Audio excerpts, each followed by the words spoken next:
자, 이번 시간에는요, 권리 변동의 구체적 모습을 보도록 하겠습니다. 6페이지죠. 권리가 발생하고 변경하고 소멸하는 현상을 우리는 권리 변동이라고 했고, 이 변동의 모습은 첫 번째가 발생이죠. 자, 권리가 발생했다라고 하는 것은 누군가가 권리를 취득하는 것이에요. 그래서 권리 발생은 곧 권리 취득을 의미합니다. 자, 첫 번째 권리 발생은 이 세상에 처음으로 권리가 발생해서 누군가 취득하는 것을 처음으로 취득하니까 원시 취득. 이것은 절대적으로 최초로 발생하는 거니까 절대적 발생 이렇게 표현합니다.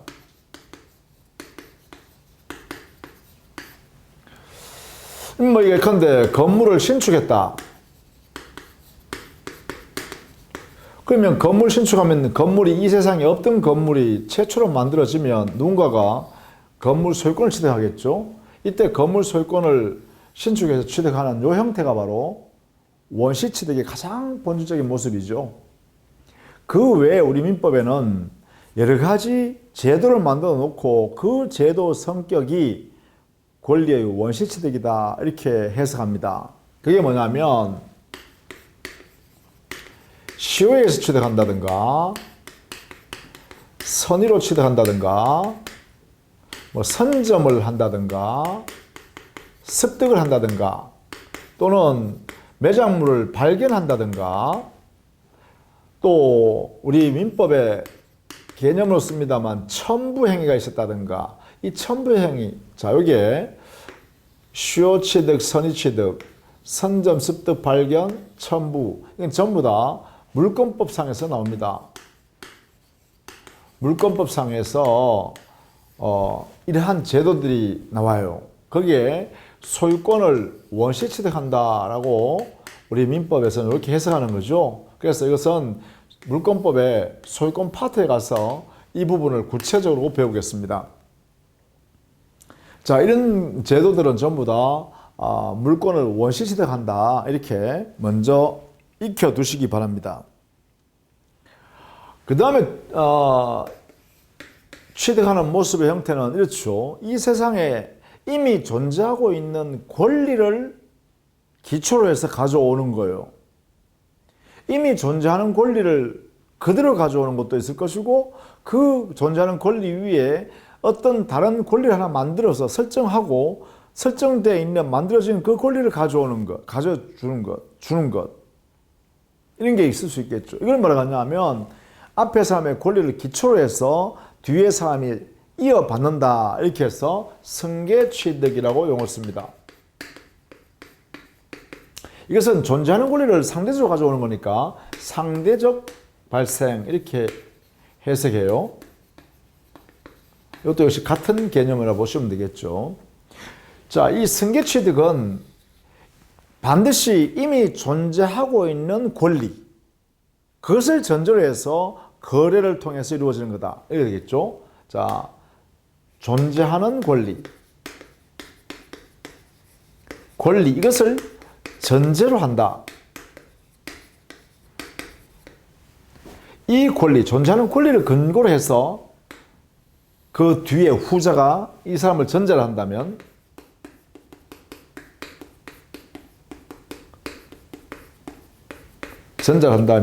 이걸 전조로 해서 그 권리를 전조해서 이렇게 권리를 취득하는 사람이 있다.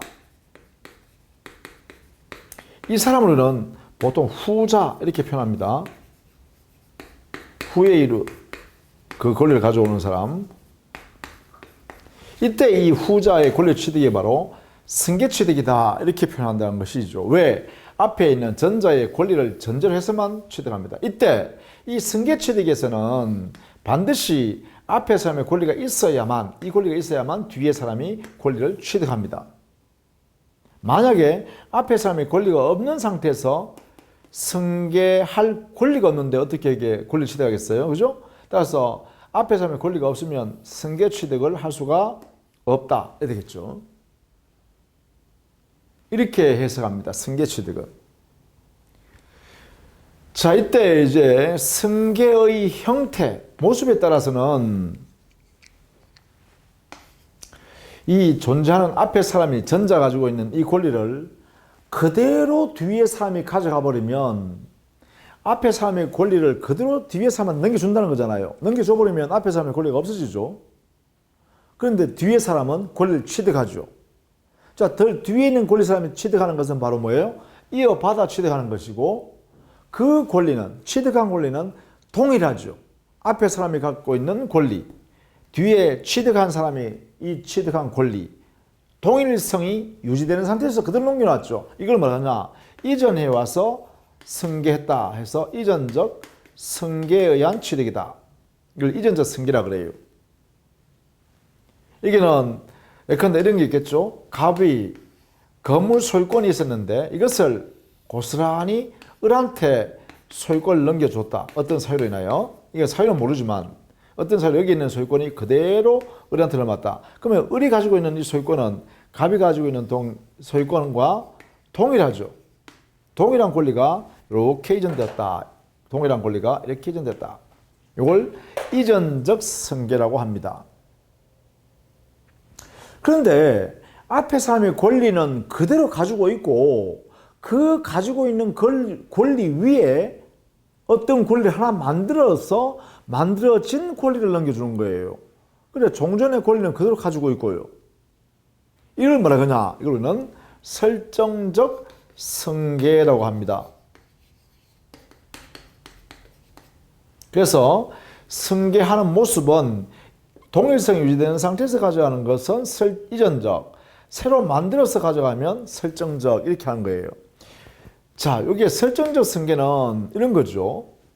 갑 소유 건물에 갑은 소유권을 그대로 가지는데 갑이 돈이 필요하니까 을한테 돈을 빌려 쓰고 이 소유권 위에다가 여기에 저당권을 이렇게 여기에 설정한 다음에 이 저당권을 여기에 있는 채권자, 돈을 빌려준 채권자한테 저당권을 이렇게 넘겨주는 거예요. 저당권을 이렇게. 그러면 앞에 사람이 가지고 있는 소유권은 그대로 있고 그 소유권 위에 저당권을 뭐 하죠? 그 위에 하나 더 만들죠. 이렇게. 설정해서 이 사람이 취득하는 거죠. 저당권을. 이렇게. 이것을 뭐라 하냐? 설정적 승계 취득이라 이렇게 하는 거죠. 이렇게. 그래서 보통 설정적 승계 취득의 형태는 우리 민법상으로 따지면요. 물권법에서 제한 물권의 설정에 의한 취득,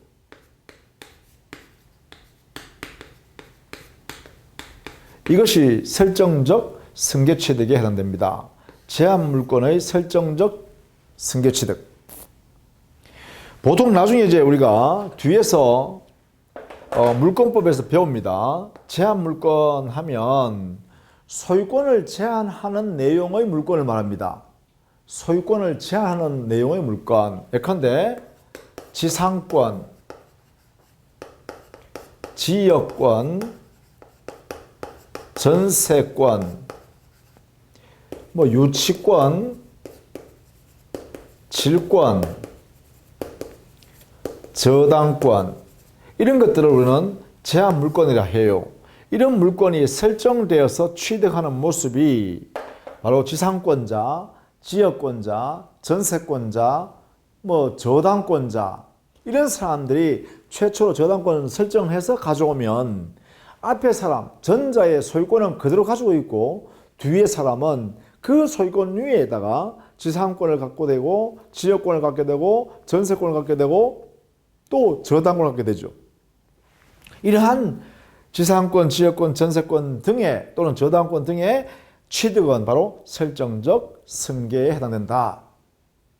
이렇게 되는 거죠. 자, 그 다음에요. 이전해 오는 모습을 또 다시 살펴보니까 이전해 오는 모습이에요. 여기에만 보니까 앞에 사람이 이전해 올 때 말이죠. 앞에 사람이 가지고 있는 권리를 이렇게 특정해서 가져오셨어요. 앞에 사람이 토지 소유권을 가지고 있는데 토지 소유권만 뒤에 사람이 가져가요. 앞에 사람이 건물 소유권도 있고 나무에 대한 소유권도 있고 여러 가지 소유권이 앞에 사람이 있는데 그 중에 토지 소유권만 딱 정해서 그 소유권만 가져왔다.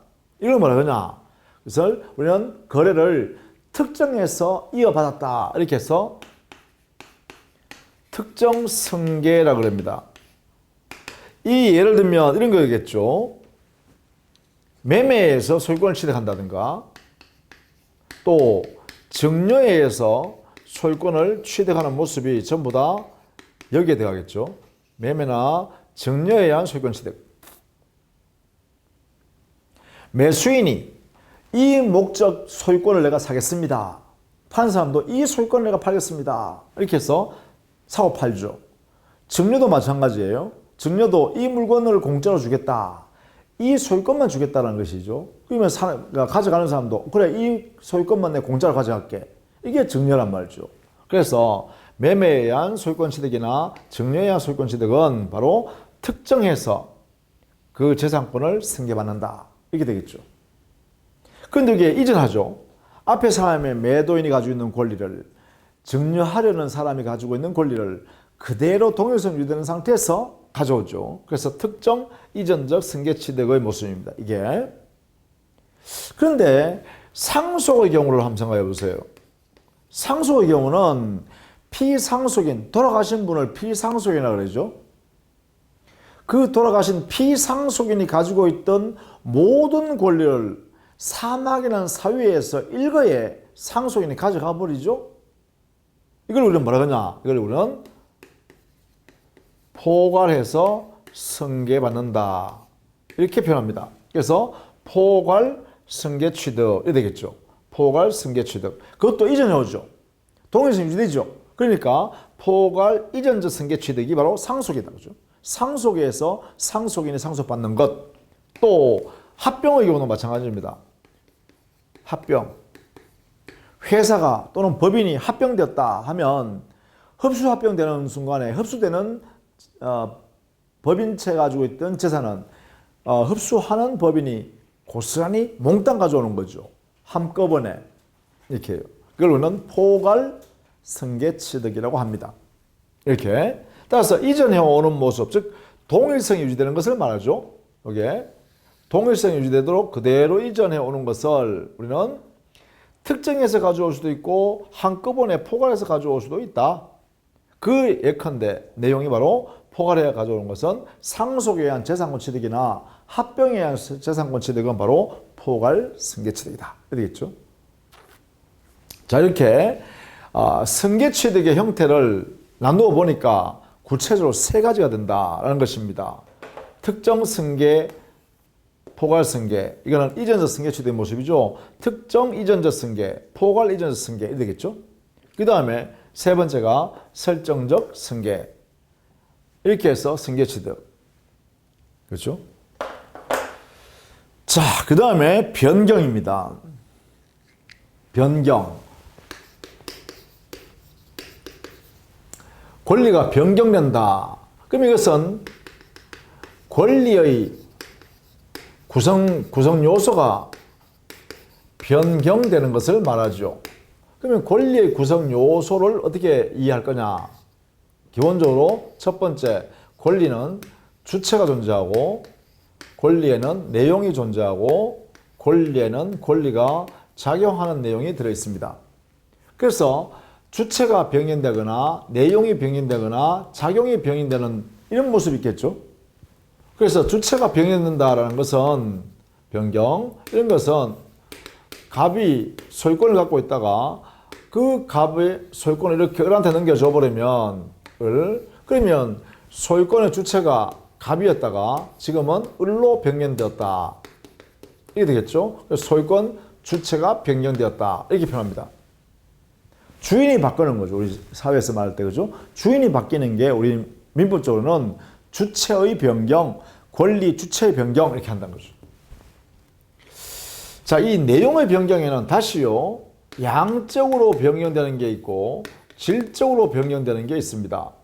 양적 변경이란 것은 소유권의 양이 줄어든다든가 소유권의 양이 늘어난다든가 할 때 양적 변경이라고 그러죠. 예를 들면 소유권의 저당권을 설정했을 때 이때는 소유권의 양이 변경되죠. 또 소유권의 전세권을 이렇게 해버리면 소유권의 양이 변경되죠. 또 이것도 마찬가지입니다. 설정되어 있는 저당권이 소멸해서 없어져 버리면 소유권의 양이 변경되죠. 전세권이 설정되어 있다가 전세권 설정이 소멸되면 소유권의 양이 변경되죠. 또 공유지분권이 만약에 공유자 중에 어느 1인이 사망했을 때 상속인이 없다, 또는 공유자 스스로가 공유지분권을 포기했다라고 하면 다른 공유자 지분권이 양쪽으로 증가되죠. 이런 것도 권리의 양적 변경이 되겠죠. 자, 질적 변경. 요 질적 변경은 좀 알아두셔야 됩니다. 예컨대 물건 인도해라라고 요구할 수 있는 청구권이 있었는데 이 청구할 권리의 내용이 만약에 손해배상 청구권으로 이렇게 변경됐다라고 하면 이때 이 청구권의 권리의 내용이 여기는 물건을 받을 수 있는 권리였는데 이제는 손해배상을 받을 수 있는 권리다. 손해배상은 뭐를 받느냐 하면 금전배상의 원칙입니다. 그래서 손해배상은 금전배상, 금전을 내놔라 이렇게 된다는 거예요. 그러면 종전에는 물건 인도 채권에서 물건을 받을 수 있는 권리였습니다. 물건, 특정된 물건. 그런데 지금은 금전으로서의 손해배상 청구로 바뀌어버렸다. 이게 바로 내용의 질적 변경이라고 합니다. 예컨대 이런 거죠. 자, 여기서 갑이 이 건물의 소유자로서 을한테 매도하기로 한 후 만약에 갑이 소유권 넘겨줄 채무자인 갑이 자기의 잘못으로 귀책 사유, 채무자의 잘못으로 이 건물을 화재로 불이 나서 다 타버렸다라고 하면 이 채무자는 채무 불이행을 하겠죠. 자기의 부주의로 이렇게 만들었으면 채무 불이행 중에서도 이행 불능을 만들어 버렸습니다. 실현 불가하게 만들었습니다. 이래 되면 자, 을의 입장에서 한번 볼까요? 을은 종전에는 건물 인도 청구권이었죠. 이 권리를 가지고 있었습니다. 매매 계약에서 건물 소유권 이전 청구권은 곧 건물을 받아낼 수 있는 권리였습니다. 또는 건물 소유권 이전 청구권과 같습니다. 표현을 이렇게 할 수도 있죠. 자, 그런데 지금은 어떻게 됐습니까? 이 채무 불이행에서 이행 불능을 한 갑은 손해배상할 책임이 생겨요. 손해배상, 그걸 줄여서 손배라고 합니다. 이것도 알아두셔야 되겠어요. 손해배상, 이것을 줄여서 손배라 그래요. 손해배상 청구권, 손해배상할 책임이 발생하죠. 자, 이때 우리 민법은요, 언제나 손해배상의 내용은 금전배상이다. 이걸 꼭 알아주세요. 금전배상입니다. 그렇다면 이제는 건물 인도 청구권이 이제 성질이요. 그래요. 손해배상 청구권으로 내용이 변경되죠. 이렇게. 그 내용 중에 어떻게 되냐. 성질이 변경됐다. 이렇게 되겠죠. 이게. 성질의 변경이다. 요 내용 하나 두셔야 됩니다. 요 내용. 건물 인도 청구권이 손해배상 청구권으로 이렇게 변경되는 것은 성질의 변경에 해당된다. 이렇게요. 자, 그 다음에 작용의 변경이요. 작용의 변경은 권리 자체에 대상에 대한 작용의 모습이 달라지는 거죠. 이 대표적인 예가요. 우리 민법에는 저당권이 동일한 부동산에 여러 개가 저당을 설정되어 있었는데 선순위 저당권자가 변제 등의 이유로 그 저당권이 소멸하게 되면 후순위 저당권, 즉 소멸된 저당권보다 뒤에 성립한 후순위 저당권은 선순위로 이렇게 순위를 승진합니다. 각각. 이걸 순위 승진의 원칙이라고 해요.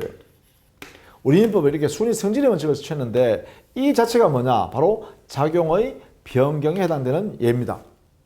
또 부동산 임차권요. 이 임차권은 채권입니다. 채권이기 때문에 임차인은 임대인한테, 계약할 임대인한테 임차권을 행사할 수 있습니다. 채권이기 때문에. 그런데 그러면 이 채권이기 때문에 이 자체는 제3자한테는 주장을 못하죠.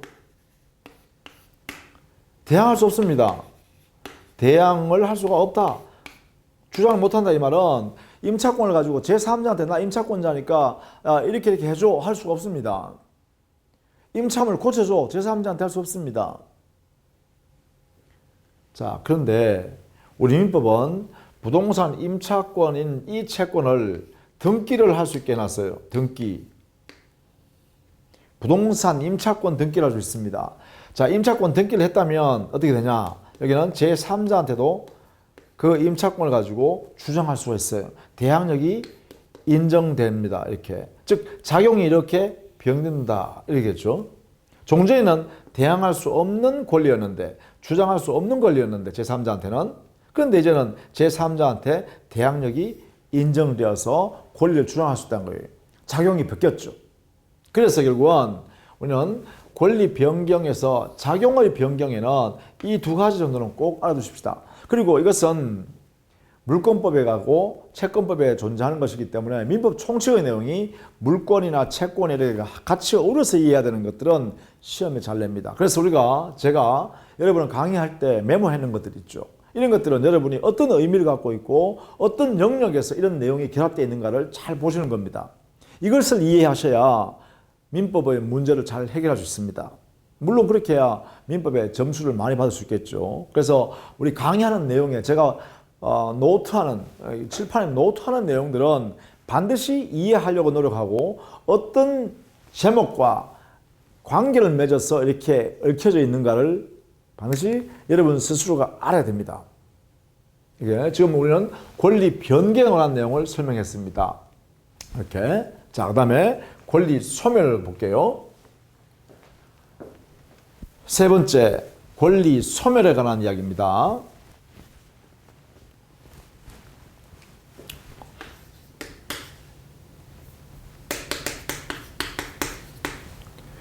이 소멸에는 이 세상에서 당의 권리가 완전히 소멸하는 것을 우리는 절대적 소멸이라고 하고,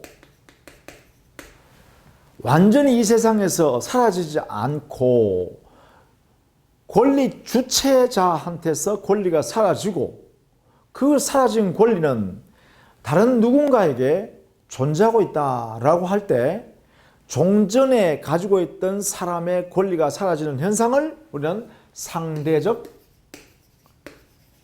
소멸이라고 합니다. 절대적 소멸이라는 것은 지진에 의해서 건물이 멸실됐다, 허물어졌다 라고 하면 이 건물에 붙어있던 소유권이나 기타 저당권 등이 소멸해 버리겠죠. 건물의 소유권이나 전세권이나 이런 것들은 당연히 소멸해 버리겠죠. 지진으로 인하여 발생한 건물의 멸실, 예컨대 건물에 화재가 나서 소실되었다, 건물이 소실, 이것도 마찬가지죠. 소유권이 절대적으로 소멸한다. 그죠? 이게 이 세상이 없어져 버린다.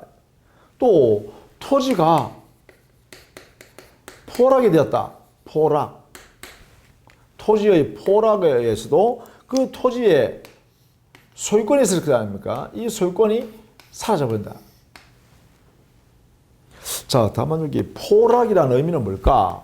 포락.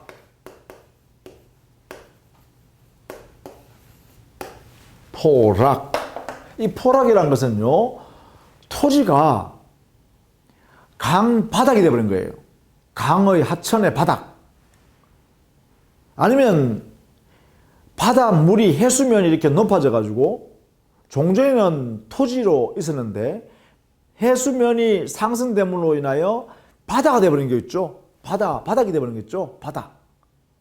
이런 현상을 우리는 포락이라고 합니다. 강 바닥이 된다든가 아니면 바다 속에 잠겨가지고 바다가 되어버리는 경우, 이때는 토지가 영원히 사라졌다. 그러면 토지 소유권이 영원히 소멸됐다 이런 뜻이겠죠. 그런 현상을 우리는 포락이라고 그래요. 포락. 그러면 토지의 포락하면 그래 토지 소유권이 절대적으로 소멸했다 이렇게 한 거예요. 왜? 이 세상에 존재하지 않죠. 물론 이런 것도 저당권에 있어서 저당권에서 담보되어지는 피담보 채권이 있습니다. 이 채권이 변제가 되어버리면 이 저당권은 이 세상에서 완전히 소멸해버립니다. 피담보 채권의 변제로 인하여 저당권의 소멸, 이것도 역시 이 세상에서 그 저당권은 없습니다. 이렇게 나타낼 수 있겠죠. 등등등 절대적 소멸입니다.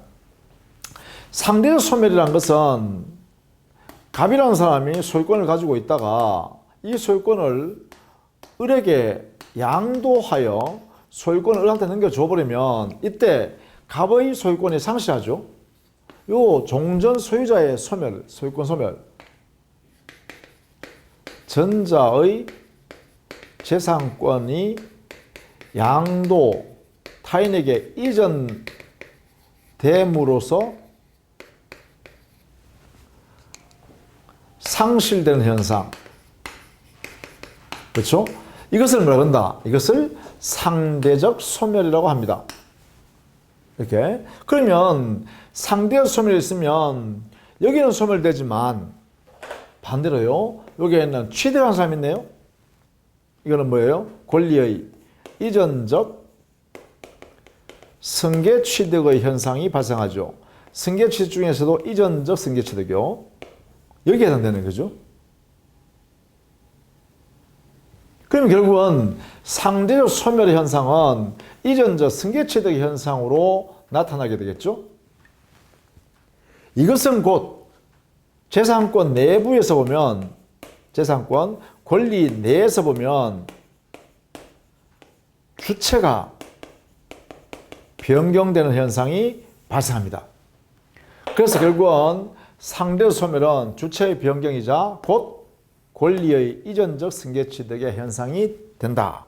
이렇게 해도 무방하죠. 자, 상대적 소멸의 현상은 주체의 변경이자 권리의 이전적 승계 취득의 모습을 말한다.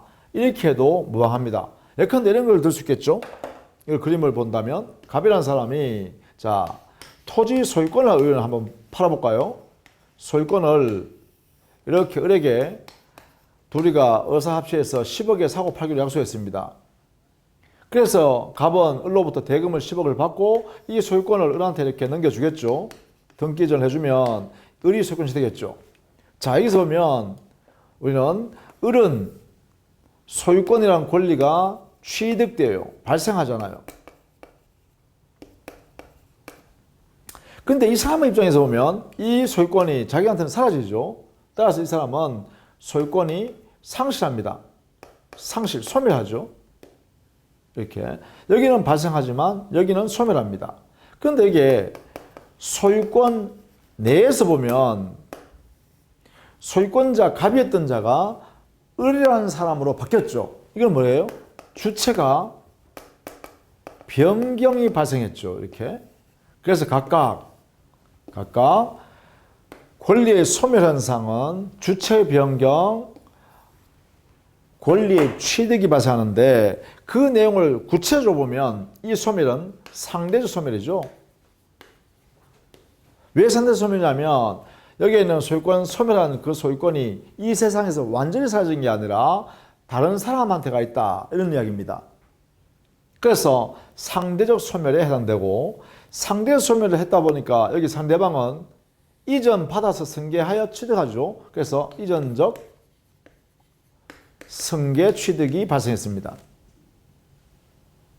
물론 여기 매매니까 특정 승계 취득에 해당되겠죠. 여기서는. 그리고 이 자체는 소유권이 움직였지만 소유권 내에서 본다면 주인이 갑이라는 소유권 주인이 을이라는 소유권 주인으로 바뀌었잖아요. 그래서 이것은 주체의 변경에 해당된다. 이렇게 해석할 수밖에 없죠. 그래서 우리는 상대적 소멸 현상은 곧 주체의 변경과 권리의 이전적 승계 취득 현상이 함께 이렇게 발생한다. 이렇게 해도 무방하다 이 말입니다. 이렇게 상대적 소멸은 주체의 변경이자 권리의 이전적 승계취득의 현상이 초래된다. 이렇게 해도 옳은 지문입니다. 이렇게. 자, 이런 내용들을 전체적으로 이해해 두시면 되겠습니다. 이 내용요, 여러분 교재는 7페이지까지 정리되어 있고, 이 내용은 꼭 알아두시기 바랍니다. 기본적인 모습이기 때문에 우리 시험에서도 우리가 가끔씩 출제하기도 합니다. 우리가 민법 총칙의 전반부의 문제 출제될 때, 이때 여기서도 가끔 출제되기도 한다. 이해해야 되니까. 과연 권리가 발생이라면 원시취득으로서의 절대적 발생일까? 상대적 발생인 승계취득일까? 또 승계취득이라면 어떤 영역에 들어가는 것일까? 또 변경에는 주체, 내용, 작용의 변경이 있는데 거기에 질적 내용의 변경과 작용의 변경 사례를 우리는 알고 있어야겠다. 그 다음 소멸에서는 절대적 소멸과 상대적 소멸이 있는데 이 상대적 소멸이 의미가 있다. 우리 사회에서는 그죠. 그래서 이 내용을 이해해 두시면 되겠다라는 것입니다. 자, 다음 시간에는 권리의 변동의 원인을 이제 살펴보도록 하겠습니다. 자, 수고 많으셨습니다.